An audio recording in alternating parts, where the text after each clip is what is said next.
Mejor hablar.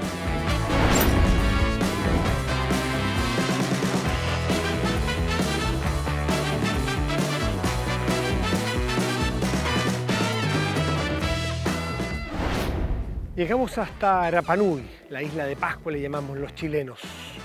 Viajamos 4 horas y media en avión para estar acá. Después de la pandemia, conocer qué es lo que ocurre aquí en Rapa Nui es muy relevante porque ellos también se tuvieron que encerrar. Hay un cambio en el modo de vida, según nos cuentan. Han vuelto más a sus raíces. Estar en esta isla siempre es una maravilla, pero estar con la persona, con la invitada que hoy nos recibe, es un tremendo privilegio. Ella es una artista a nivel mundial, pero ha decidido, como dijo la BBC de Londres, dejar las mieles de la fama por volver a Rapa Nui y a enseñarle a sus hermanos, a enseñarles el piano. Mahani Te Ave nos recibe hoy, porque siempre es mejor hablar.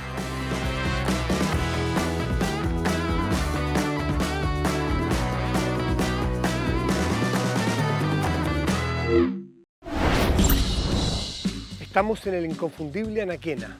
Nuestra invitada de hoy no nació en la isla, pero es hija de un Rapa Nui y una ciudadana norteamericana. A los 9 años tocó por primera vez un piano. Desde entonces cambió su vida. Conoció a uno de los maestros de piano chileno, se fue al continente, conservatorio, Estados Unidos, Europa, conciertos por todo el mundo. Mahani Te Ave es probablemente hoy día una de las caras de esta isla. Como en su momento fueron otros artistas, ella es una de las insignias de Rapa Nui. Venimos a hablar con Mahani, porque siempre es mejor hablar.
Mahani, Yorana.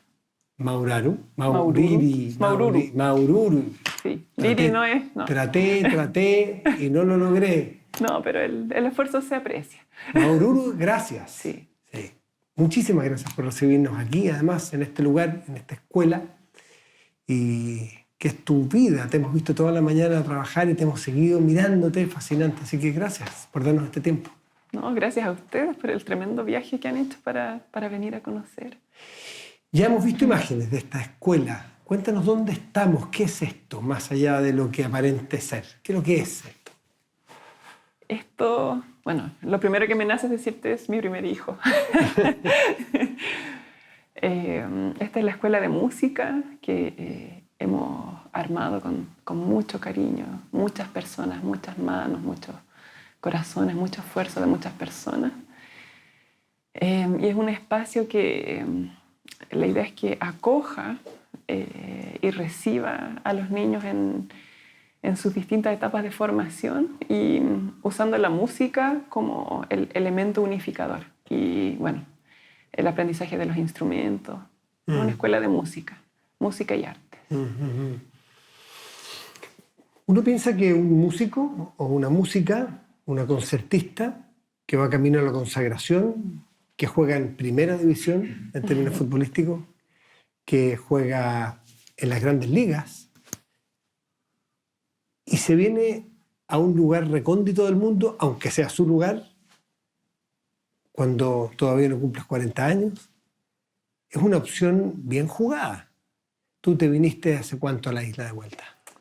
Lo que pasa es que el proyecto comenzó hace 10 años, en realidad casi 11 ya. Los primeros pianos los conseguimos y los trajimos el 2011. Oh, sí. Entonces, como que en ningún momento mi idea fue, por decir, renunciar a una carrera. Mi concepto era seguir tocando y ayudar a armar este espacio que posibilitara a los niños también descubrir sus talentos, desarrollarse. Yo poder buscar y ayudar a que esto se financiara, a levantar estos muros de alguna forma. Y bueno, en la medida que ha ido creciendo, me he ido dando cuenta que finalmente ha ido demandando mucho más tiempo, mucho más energía.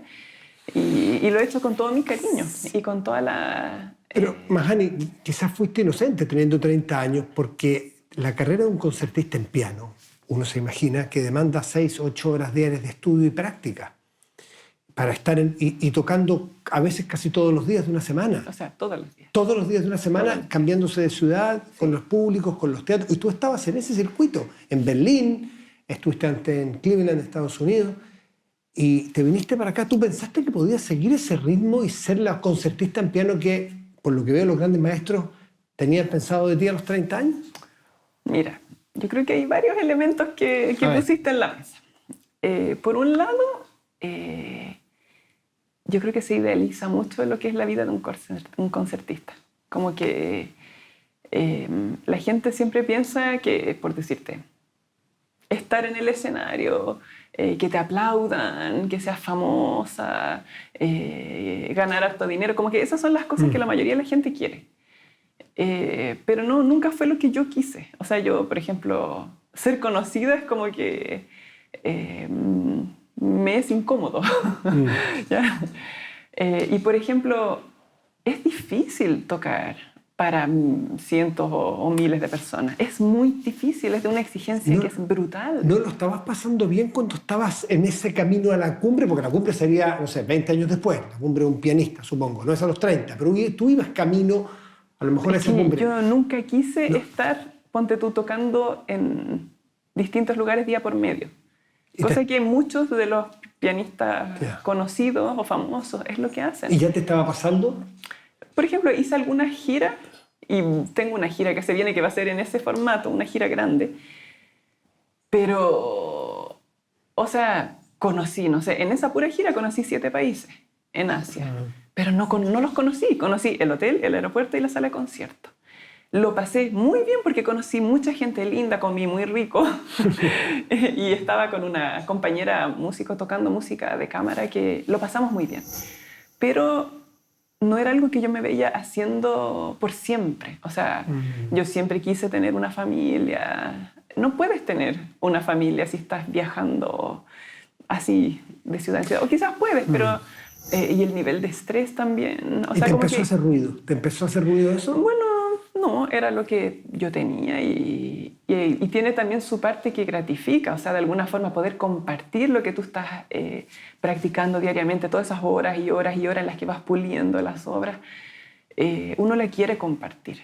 Entonces, cuando lo compartes, cuando ya pasas el terror antes de subir al escenario, ya estás en el escenario y lo estás compartiendo y te das cuenta que hay un público amoroso y acogedor que lo único que está ahí es para recibir todo esto con el corazón abierto, ahí ya las cosas fluyen. Cuando le contaste a tus maestros en Europa, tanto el de Cleveland, el pianista, recuérdame el apellido, Babayan. de Babayan, que es uno de los grandes concertistas del mundo hoy, que es tu profesor y padre artístico durante años, y le dijiste que querías volver a tu isla, volver a hacerle clase a niños. Son dos elementos hipercomprensibles, niños y las raíces.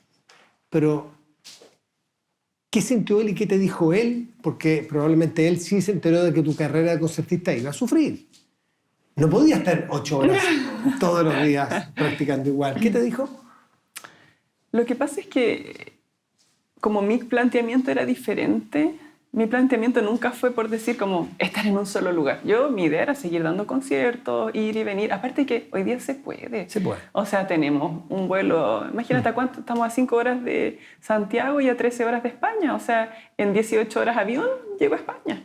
Entonces, ¿cómo no querer yo estar en un lugar en el que soy muy feliz, que tiene una naturaleza maravillosa, en el que me siento muy feliz de estar haciendo algo que es un aporte para este lugar? O sea, ahí existen muchos músicos haciendo música increíble, y yo igual sentía que como que no era tanto aporte mío en el mundo, quizás, de grandes conciertos. Pero tú eras una, antes de venirte a formar esta escuela, eras una gran embajadora de Rapa Nui.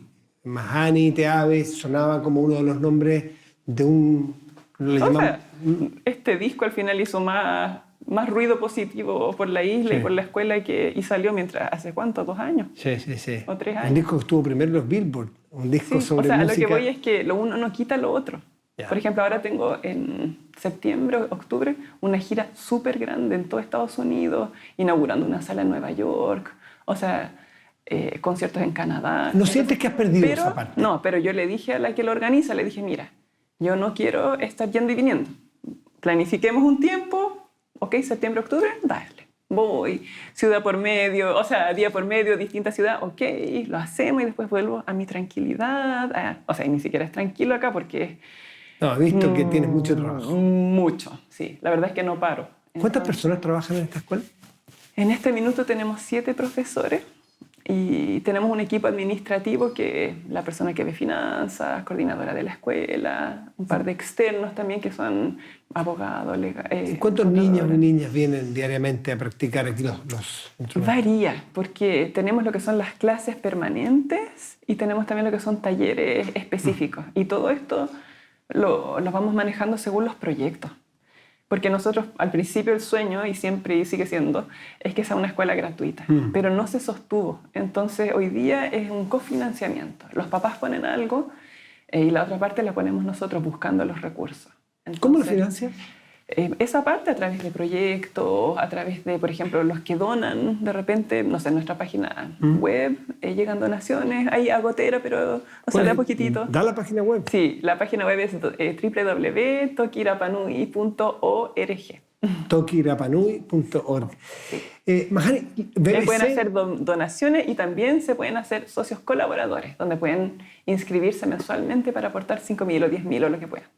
Mahani, BBC te hizo una nota hace un tiempo y hizo una frase que me quedó dando vuelta. Dice, dejó las mieles de la fama por volver a sus raíces.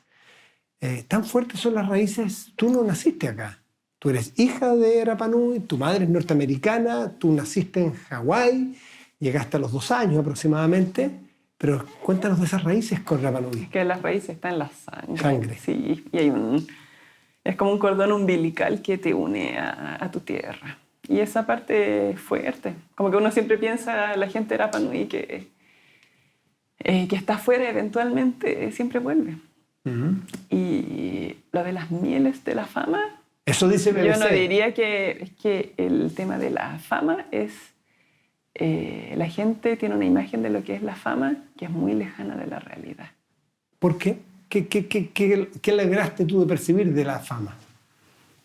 Yo creo que la gente se hace una imagen muy errónea de lo que eso significa.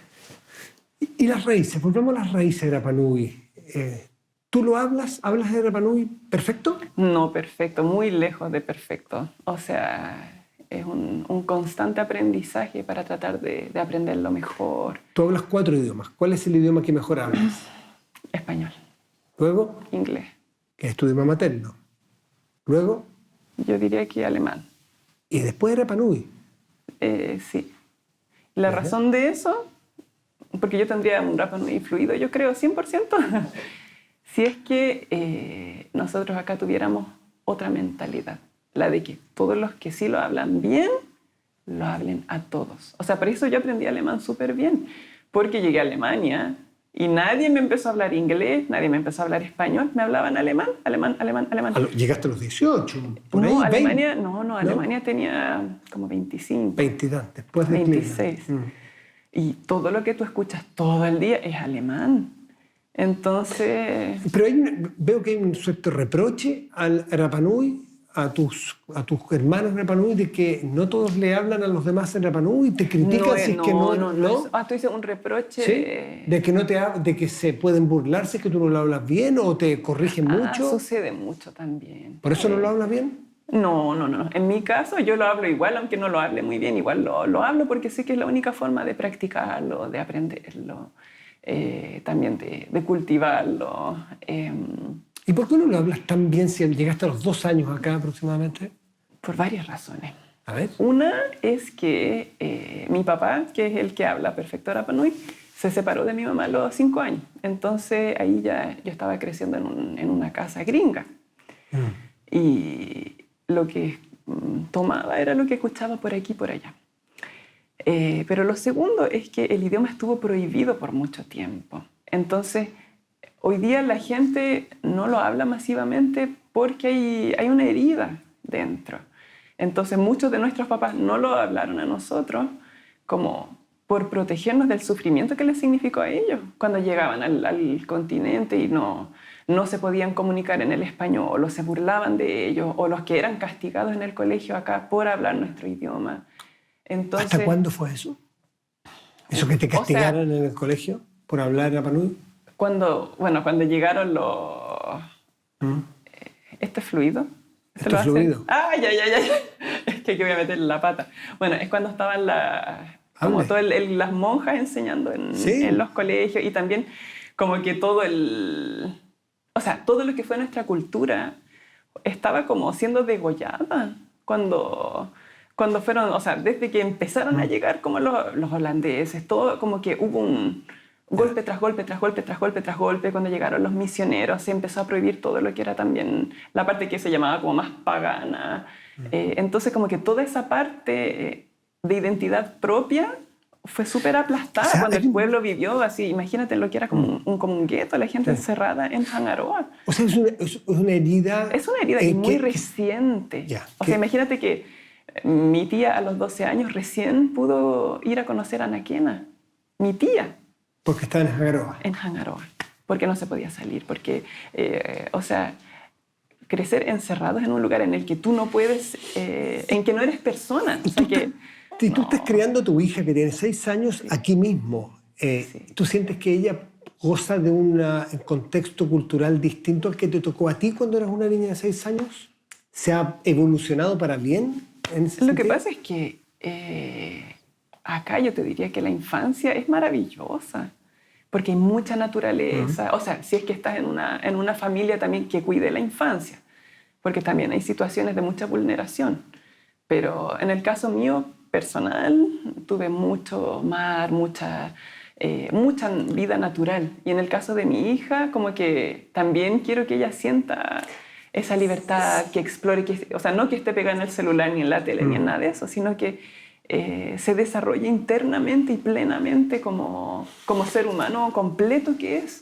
Eso es súper importante, su desarrollo familiar y personal. Yo también quiero preguntarte sobre el contexto en el que ella vive en Rapa Nui. Ella vive en un Rapa Nui distinto al que naciste, el que te formaste, te creaste tú. Hoy día hay más respeto a su... Muy distinto. O sea, piensa que cuando yo estaba creciendo, todavía no llegaba el concepto del dinero propiamente tal. Así como que la gente todavía pensaba más en forma más comunitaria. O sea, si yo voy a pescar es para mi familia, para los amigos, para el que va pasando por la calle, lo invita a comer.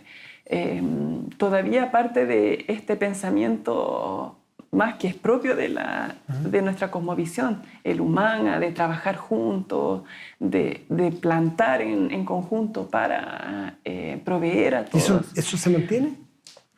Yo te diría que fue cambiando cuando se introdujo, por ejemplo, la película de Costner, que como que ¡fum! Fue como un... Imagínate, llega Hollywood para acá con lo que es la plata, todo lo que significa. Entonces hubo un switch y luego todo este tema como turístico, bombardeo, es como que todo fue muy rápido acá. Entonces no se pudo dimensionar qué es bueno para la isla y qué no. Y también nosotros mismos... también como que ciertas cosas de la modernidad ofrecen comodidades que antes no existían. Entonces como que a veces esas cosas hacen que crean un conflicto. Tú que eres una mujer de mundo, que ha vivido en Rapa Nui, en Santiago, no sé si pasaste en Valdivia, ¿sí? Cleveland, Berlín, y has viajado mucho y vives en un lugar donde no hay celular prácticamente. No hay internet, salvo que tú te acerques a una antena por aquí, por allá, pero la gente vive sin estar conectada. No te he visto nunca nadie con el teléfono aquí. ¿Qué te pasa con esos dos mundos de la ultramodernidad y la ultraconexión a esta desconexión total? Todo el día, además. La verdad es que igual la escuela, como tenemos parte de nuestro equipo administrativo en Santiago, yo sí me tengo que conectar y lo único que me funciona es el WhatsApp. Entonces, como que todo lo que sería el trabajo administrativo, oficina, lo que sea, de una persona, lo hago yo todo por WhatsApp. ¿Pero te funciona aquí el WhatsApp? No en la escuela, pero en casa. Pero eso es en la noche, cuando llegas, pasas todo el día desconectada. En la música, sí, claro, en los niños. Sí. ¿Pero qué te pasa con esa desconexión? Yo creo que ¿Qué beneficio le ves al día? Muy bueno. O sea, ojalá pudiéramos volver a esos tiempos también. O sea, yo veo ahora a los niños de repente mucho más pegados a las pantallas, a las teles, a los computadores, a los mismos celulares, jugando juegos y cosas. Y eso lo encuentro tremendamente dañino, especialmente estando acá, que tenemos una cultura que proteger, un espacio que cuidar, y que hay tanto para nutrir a los niños. O sea, yo a mi hija... cero pantalla. O sea, lo he visto jugar por el campo. Que juegue, que ella hace sus creaciones y tiene mucha paciencia, y eso lo atribuyo a eso, porque no, el celular realmente es muy dañino para el crecimiento de los niños, su desarrollo psicológico, psicomotor, psicosocial, todo eso. Es como... ¿Te sientes chilena, Mahani? Me siento Rapa Nui. Y me siento hija del mundo. Yo creo que chilena, yo creo que el continente, como el país Chile es el que está cuidando a Rapa Nui. Nosotros somos parte de Chile, pero hay que entender lo que es una cosa y lo que es lo otro. O sea, mientras en Chile no se valore y no se dé el espacio que corresponde a cada uno de sus pueblos originarios, mientras no se reconozcan las heridas que hay para poder avanzar, yo creo que decir ser chileno es demasiado amplio. O sea, para mí, yo digo soy Rapa Nui porque todos así saben, es de este punto en el mapa y es responsable de cuidar lo más posible su lugar. Te lo preguntaba porque estuvimos en un proceso constitucional del cual escuchamos, vimos, hablamos, debatimos y votamos al final. Y uno de los elementos que más se debatió fue el de la plurinacionalidad. Y era maravilloso. A ver, cuéntame. Absolutamente. O sea, como que por primera vez se puso en la mesa algo que podría haber cambiado el switch de todos nosotros. Así, como país. Y yo ahí lo digo como país, porque si se piensa en un país plurinacional, ya se está diciendo... somos diferentes y eso es maravilloso. Porque finalmente yo no pienso así como en países. O sea, que el que cuide o el que sea responsable de Rapa Nui, sea Francia, sea Chile, sea Brasil, lo importante es identificar, tenemos este pueblo maravilloso Rapa Nui, tenemos este pueblo maravilloso Mapuche, tenemos este pueblo maravilloso Aymara, tenemos todas estas distintas culturas que son una riqueza. Y el tema de las fronteras entre los países para mí es solamente algo que está delineado en un papel.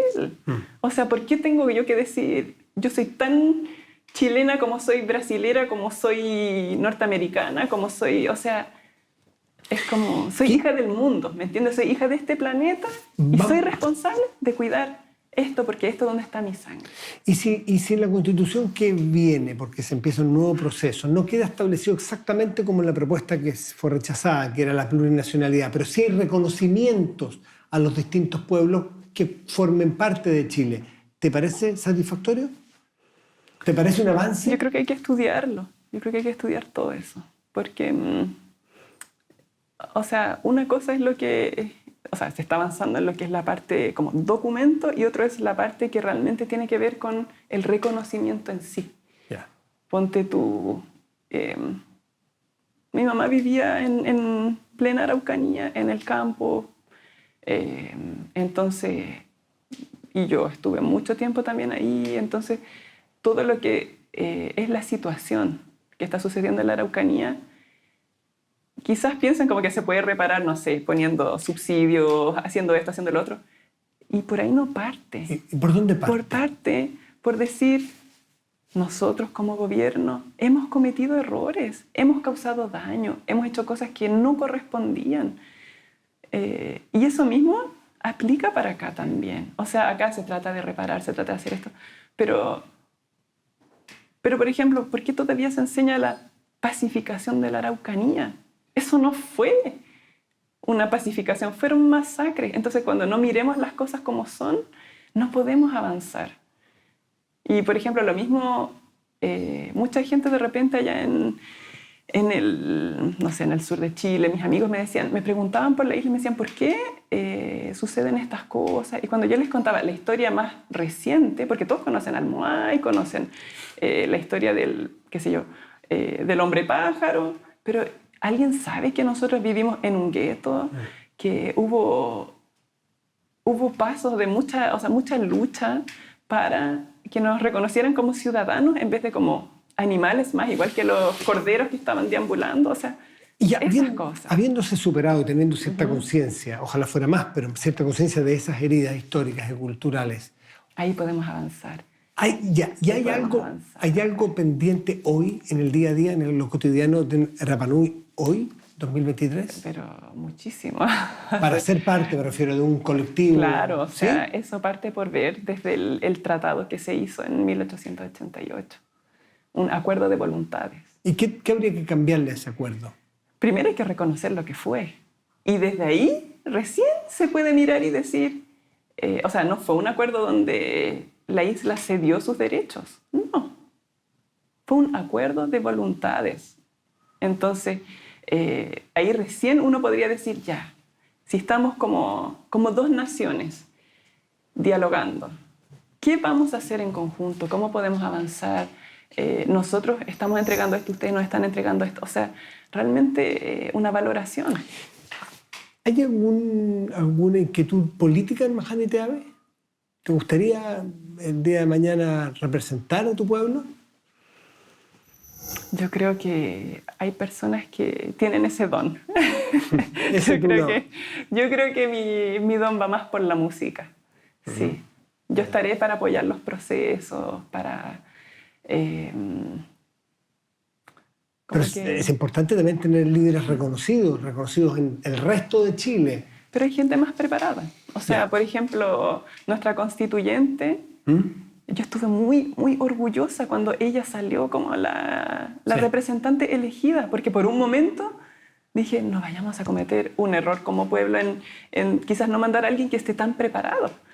Pero ella estaba preparada. Preparadísima, o sea, es lo pues que estudió, es abogado. hizo, claro, o sea, pasó toda su vida preparándose para poder hacer algo por la isla.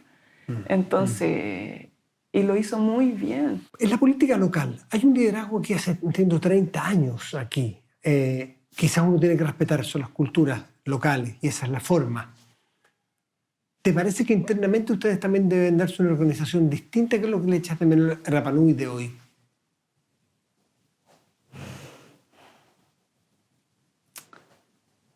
Sí, de todas maneras. Te metí en la política dura. Sí, en realidad como que creo que hay personas, como te decía, más preparadas para hablarte de política. Te hablo de tu percepción como ciudadana de Rapa Nui. Es que acá se están aplicando sistemas que sirven para allá, pero que no necesariamente sirven para nosotros. ¿Cómo Porque, cuál? o sea, lo que pasa es que tú partes en todo. O sea, del hecho de que no tenemos, por ejemplo, autonomía. O sea, nosotros no podemos decidir acá qué es lo que nosotros hacemos, por decirte, con los recursos que son para acá. O sea, que lo decidan en la quinta región es insólito. O sea, si allá necesitan, ponte tú, están pensando en los recursos para el agua, para el regadío, y nosotros acá no tenemos agua para tomar.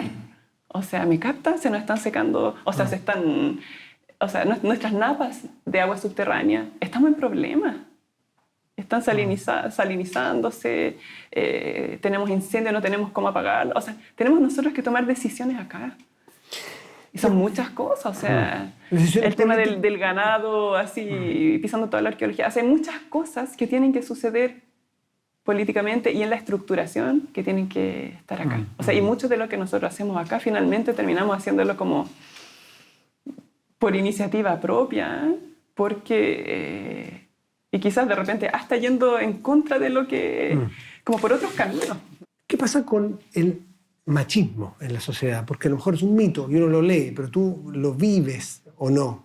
¿Qué pasa con el hombre y la mujer y esta igualdad de género, esta equidad de género, que hoy día se habla mucho de ella? ¿Cómo funciona? ¿Cómo ha operado aquí en la sociedad de Rapa Nui hoy? Históricamente, y en lo que son nuestras narraciones, hay mucho machismo incorporado, ¿ya? Lo que sí, ya, esto es como una versión propia, ¿ya? Dale. Todo vale. Yo creo que esas cosas, que esos desequilibrios de alguna forma, traen mucho dolor, mucho sufrimiento, muchas discordias, muchas cosas que son las que se van pasando de generación en generación y en las historias también. Y por ejemplo tenemos muchas historias de guerras, de luchas y todas estas cosas que se mantuvieron. Pero pienso yo y siento que hubo tiempos en que estuvo muy equilibrado todo. Como era de oro casi. ¿Por qué? Para que nosotros desarrolláramos la escritura. O sea, el único lugar en la Polinesia con la escritura. Para que nosotros, como pueblo polinésico, tener estos calendarios así a la perfección, calendarios solares. Había un desarrollo desde sus ancestros. Intelectual y de mucha observación a través de muchos años, los mapas astronómicos y todas esas cosas que están. Pero lo que sucedió acá en la isla, yo creo que necesitó un tiempo de un equilibrio absoluto. Y yo pienso que los reyes que estuvieron en ese minuto y que permitieron que eso sucediera, sabían que si ellos eliminaban, por decir, las capacidades de la mitad de su población femenina, no iban a llegar. Ahí había un respeto y una equidad. O sea, en un lugar de mi ser yo lo siento así. Que y el hubo un Rapa Nui tiempo... el Rapa Nui de hoy respeta a la mujer, tú te sientes respetada. Sí, no, es que hoy día es como hay roles diferentes y como que eso yo creo que se ha transmitido también a través de las generaciones, roles. Ponte tú la mujer como la que acoge a la familia, la que, o sea, acá todo también gira mucho en torno a lo que es la comida, los humos, como estos actos de unificar, ¿ya? O sea, el rol de la mujer está presente y valorado dentro de ciertos espacios. Pero lo que yo voy es otra cosa, que, o sea, como las historias que a mí me han contado, de repente son como que uno dice, ¿cómo va a ser la mujer así en cuarto lugar después de la gallina, del ganado, y, o sea, del agro y todo eso? O sea, como... Y uno escucha desde afuera también, y te lo digo con el mayor respeto, porque uno no sabe si es verdad o no, pero eso te lo pregunto, que incluso hay violencia, hay maltrato hacia la mujer. ¿Eso es verdad? ¿Eso se da? ¿Se dio? Hay mucha violencia, mucho abuso. Y son cosas que nosotros también como pueblo estamos trabajando. O sea, tenemos los grupos que están luchando contra eso y para decirle a la mujer, esto no es normal, esto no es aceptable, y estamos ahí para apoyarte. ¿Y eso ha cambiado? ¿Ha mejorado tu juicio? Por lo menos se está poniendo en la mesa y yo creo que está mejorando de a poco. O sea, tiene que ver con la educación también que le vayamos dando a los niños. Y por eso, por ejemplo, este espacio para nosotros es súper importante en ese sentido. O sea, no es solo musical. Esta escuela sí, es integradora sí. de toda la O sea, imagínate lo que sucede en una orquesta donde están todos los músicos, niñas y niños, esperando que la primera violinista te dé la entrada. ¿Qué significa eso para ya un hombre adulto? O sea, el que tú estés esperando esta señal de esta mujer. Ese respeto, el escucharse, el respetarse, el estar atento, el comunicarse, el aprender a comunicarse con palabras también. Porque la idea acá es quizás distinto de lo que sucede en los colegios. O sea, el bullying no es aceptado. Esas cosas que finalmente se van filtrando hacia la adultez.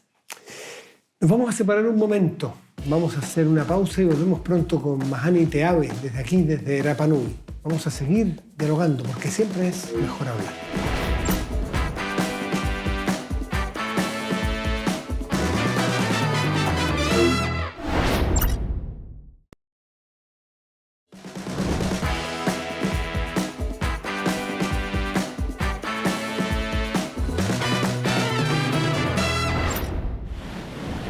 Así es la magia de la televisión. Volvimos de pausa y mire dónde estamos. Mahani, ¿cómo se llama este lugar? Jicooteica. ¿Qué significa? En la cola del pescado. Cuando uno está explicando cómo llegar a la escuela, uno dice, no, hay que llegar a Jicooteica y ahí se divide el camino y ahí uno va a la escuela. Está muy bien. A la escuela Toki. A la escuela Toki. Toki, claro. De lo cual estuvimos en la mañana viendo a los niños. Antes de teletransportarnos para acá. Antes de teletransportarnos. No estamos tan lejos. Mahani, en las conversaciones que hemos tenido mientras te he conocido hoy día en la mañana, el trasladado hacia acá, tu madre es una persona que sale en la conversación y cuando lee tu biografía, tu madre es central, naturalmente.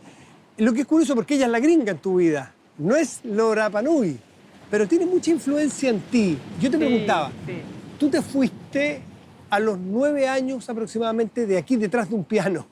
Y se fue toda tu familia detrás de un piano, porque aquí no había pianos, básicamente.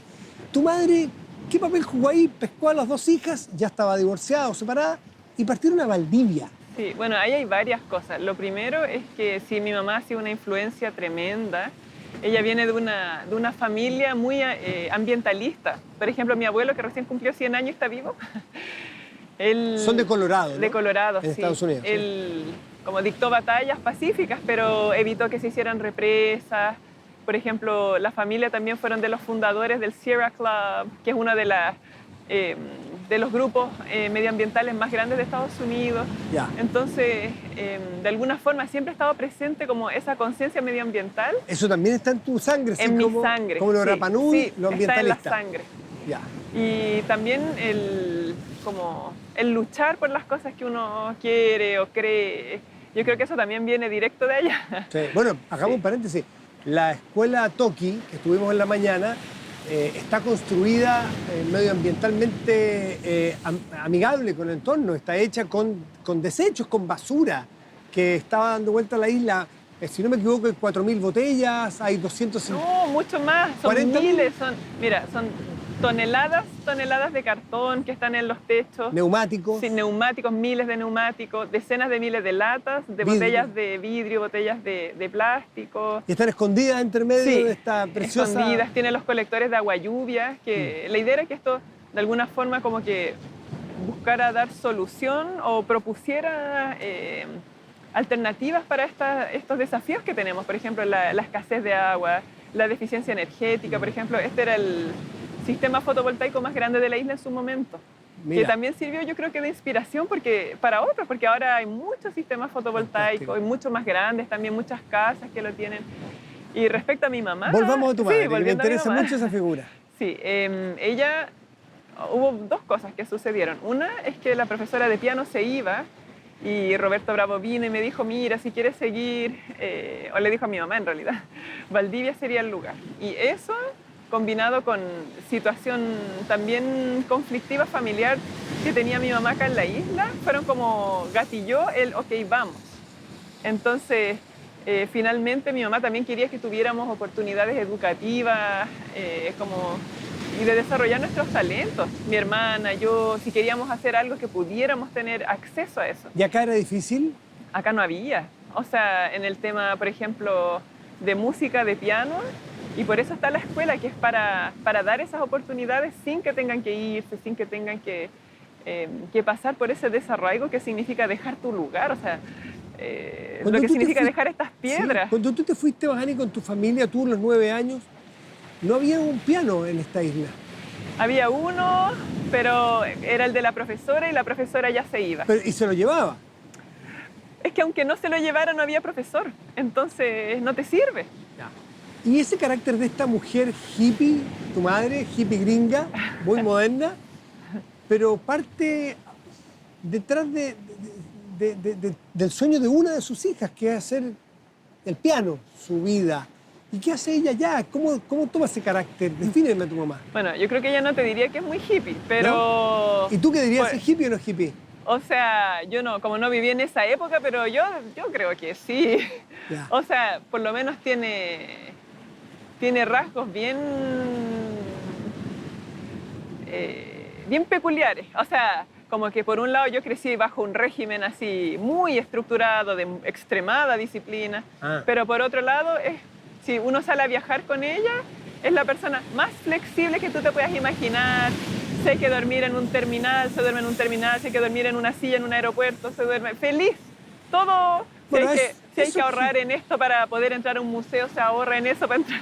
O sea, es como lo más fantástico, versátil. Y ese carácter rígido, dices tú, poco flexible, fue fundamental en la formación de una concertista en piano, ¿no? Porque uno sabe, cree, o al menos lee, que para tener ese rigor profesional en una disciplina como esa, hay que ser capaz desde muy niño a estar 8 o 9 horas estudiando todos los días. ¿Fue importante esa 8 o 9 horas de esa edad? No, 3, 4, pero creciendo. No, mira, lo que pasa es que es importante que haya un padre o una madre o una abuela o alguien detrás del niño que estudia la música, porque necesita ese apoyo. Las formas en las que ese apoyo se da, yo creo que difieren de familia en familia. O sea, yo tengo amigas músicos fantásticas que tuvieron otro tipo de apoyo de parte de sus padres, más flexible tal vez, también llegaron súper lejos. O sea, yo creo que lo importante es que haya alguien que crea en ellos y que de alguna forma cultive esa parte que está dentro y que ellos, el mismo niño, va descubriendo, y el profesor es fundamental, porque el profesor puede cambiar el destino de un niño. O sea, tú puedes dañar tremendamente a alguien o le puedes dar las alas para que realmente crea en sí mismo y se fortalezca y pueda desarrollar lo que tiene dentro. ¿Y tu madre, de alguna manera, o sobreinterpreto, se postergó en sus propias aspiraciones por darte a ti una carrera y a tu hermana desde chica? Yo creo que no? todas las madres lo hacemos, ¿no? O sea, no conozco ninguna madre que no tenga en primer lugar a sus hijos y a costa de todo el sacrificio que eso signifique. ¿En qué te estás postergando tú hoy día para Tajay, tu hija? O sea,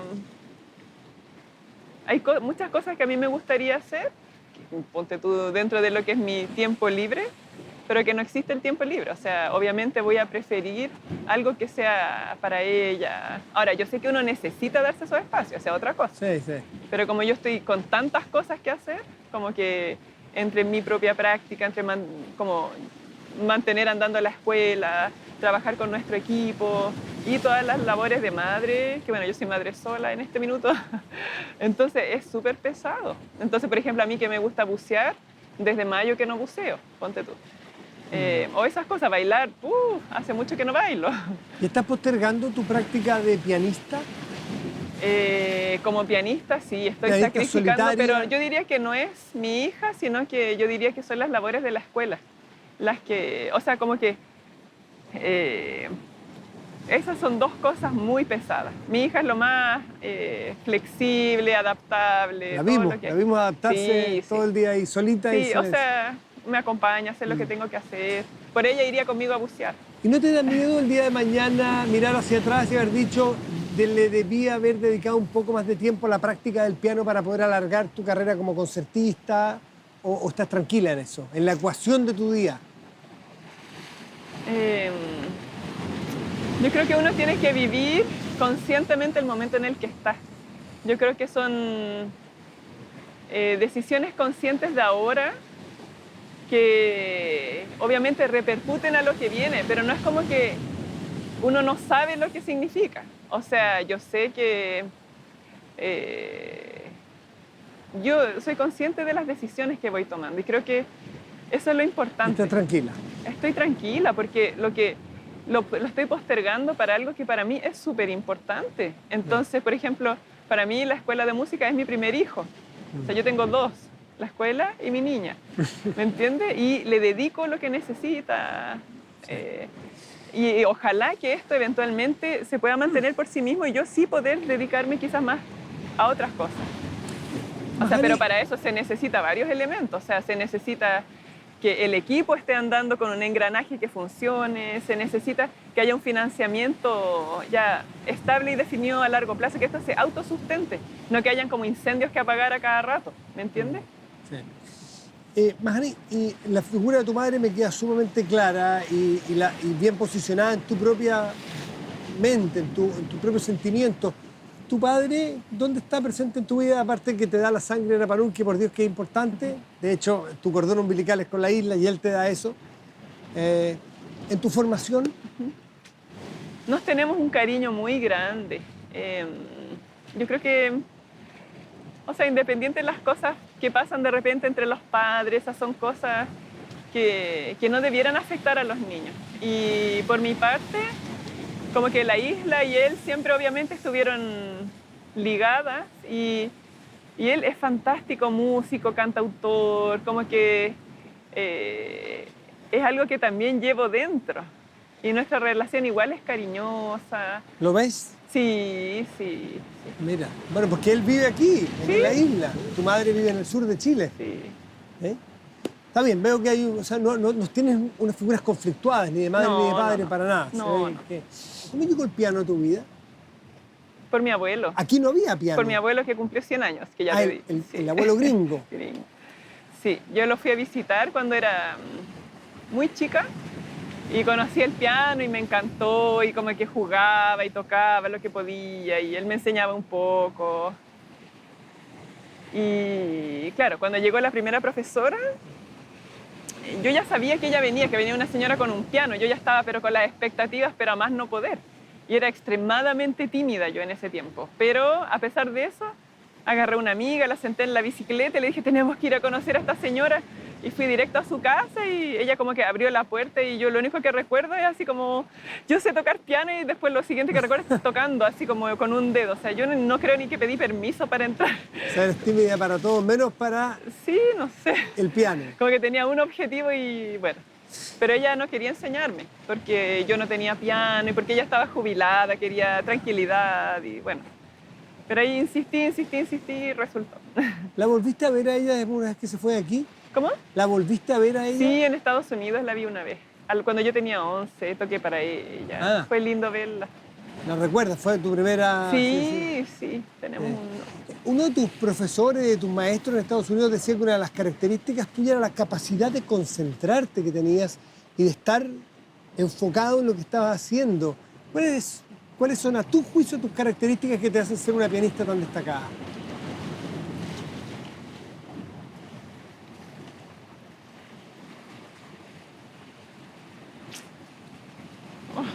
Qué difícil tu pregunta. ¿Qué te distingue a ti de otros pianistas? Decían, mira, yo sé de piano, pero mi característica, mi fortaleza es esta. ¿Cuál es tu fortaleza? Mira, yo creo que, o sea, como que todos los músicos tienen algo especial que entregar, todos.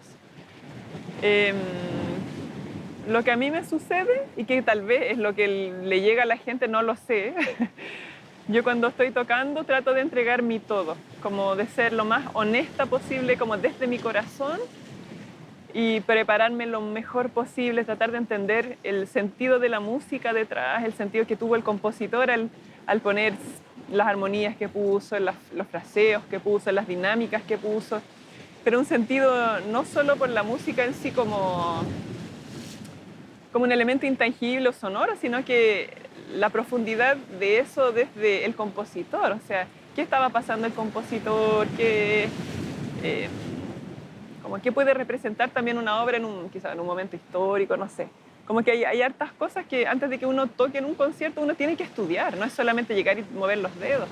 O sea, tienes que entender por qué creó ciertas obras y es parte del proceso O sea, de estudio. eres una estudiosa O sea, así del debiera contenido ser. de la música. Y luego entregarlo con todo. O sea, yo lo entrego con mi todo y con todas mis imperfecciones también.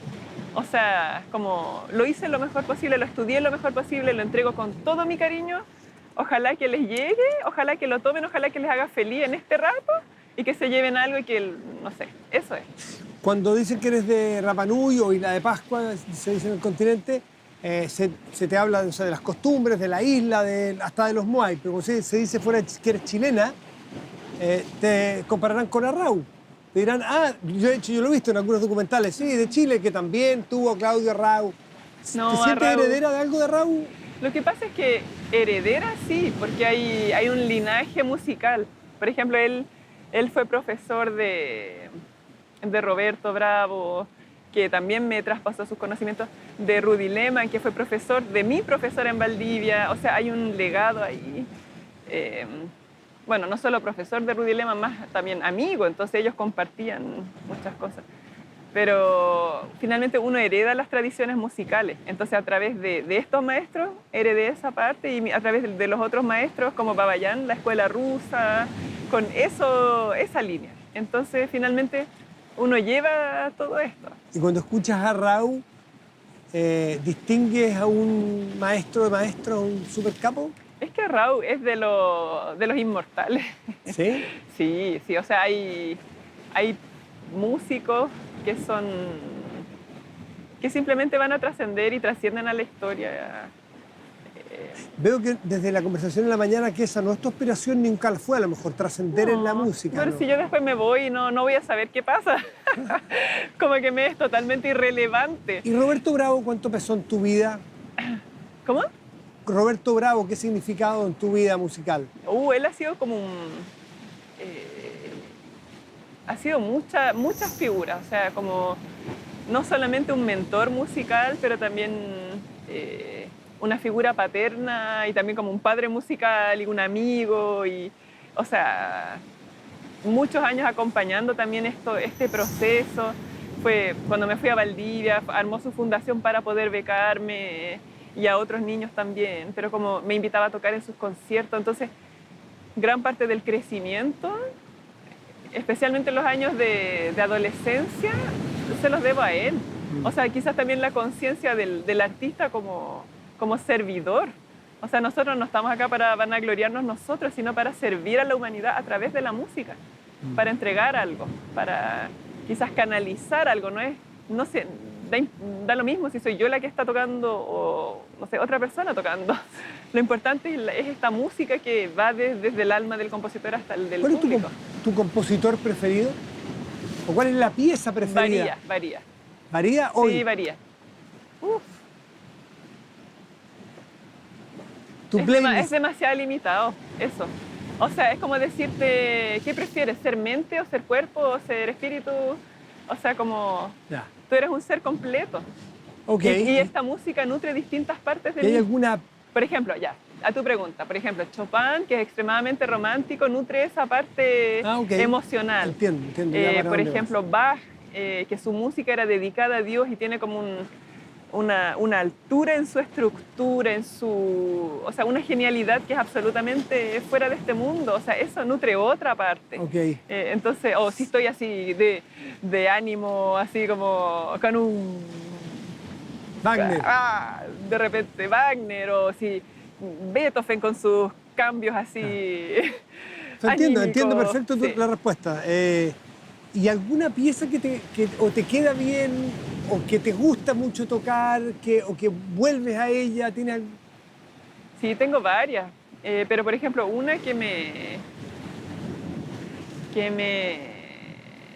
emociona profundamente es la sonata de Liszt, en un segmento en lo que sería el segundo movimiento, la parte intermedia.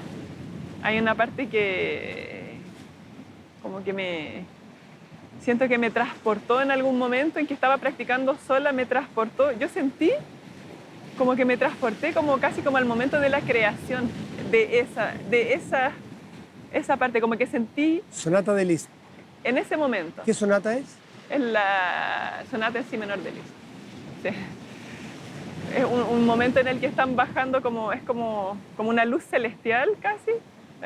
O también, por ejemplo, me encanta el concierto en mi menor de Chopin. Me encanta tocarlo, me encanta estudiarlo, me encanta pasar horas y horas y días y meses trabajándolo. En esta larga conversación hemos tocado un punto que es bien importante en la isla y veo que tú lo tocas ahora, por lo tanto lo tienes presente, que es la espiritualidad. ¿Qué papel juega en tu vida la espiritualidad, Mahani? Todo. O sea, parto del principio que somos primero seres espirituales en un cuerpo teniendo una experiencia humana y que aquí tenemos que aprender lo mejor que podamos, lo más que podamos y luego eso sería. Y nuestro paso es así de breve, se acaba y ya. ¿Se acaba y ya? ¿Después hay algo? O sea, no, se acaba este paso. ¿Y tus creencias de particulares? Del mundo, o sea, ¿sí? Bueno, es como un bebé que nace a otro mundo que no conoce. Y ahí nosotros ni siquiera podemos, yo creo, describir porque somos tan limitados. O sea, podemos describir dentro de lo que imaginamos, quizás, dentro de nuestro pequeño cuadrado, pero... Te quiero dar las gracias, Mahani, por recibirnos aquí en tu isla, en la orilla del mar. Si no terminamos luego, la marea va a terminar mojándonos, así que sí, es tiempo también de dejarte en paz porque tienes que buscar a tu hija, tus horas son muy escasas. Muchas gracias por conversar, por compartir tus experiencias, tus ideas y algo de tu música en la mañana. Así que ojalá nos veamos pronto en esta isla nuevamente o en otra parte. Gracias. Muchas gracias. Gracias a ti. Fue muy lindo conversar contigo. Gracias.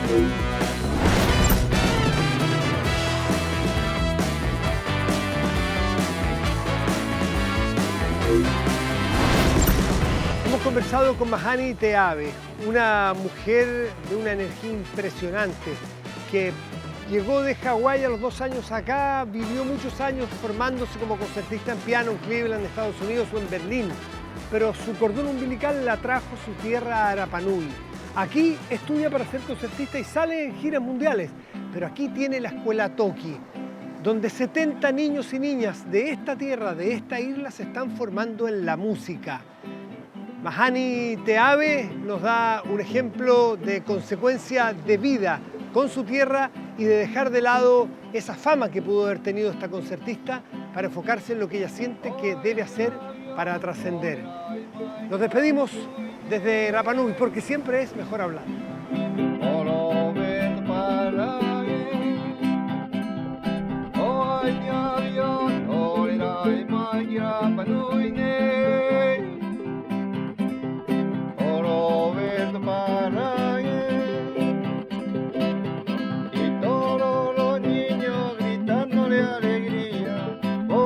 Aviones que llegan a Rapa Nui y todos los niños gritándole alegría por los aviones que llegan a Rapa Nui. En el aeropuerto de Mataveri, avión de la Chile, Navarifal, avión de Char, avión de Jet,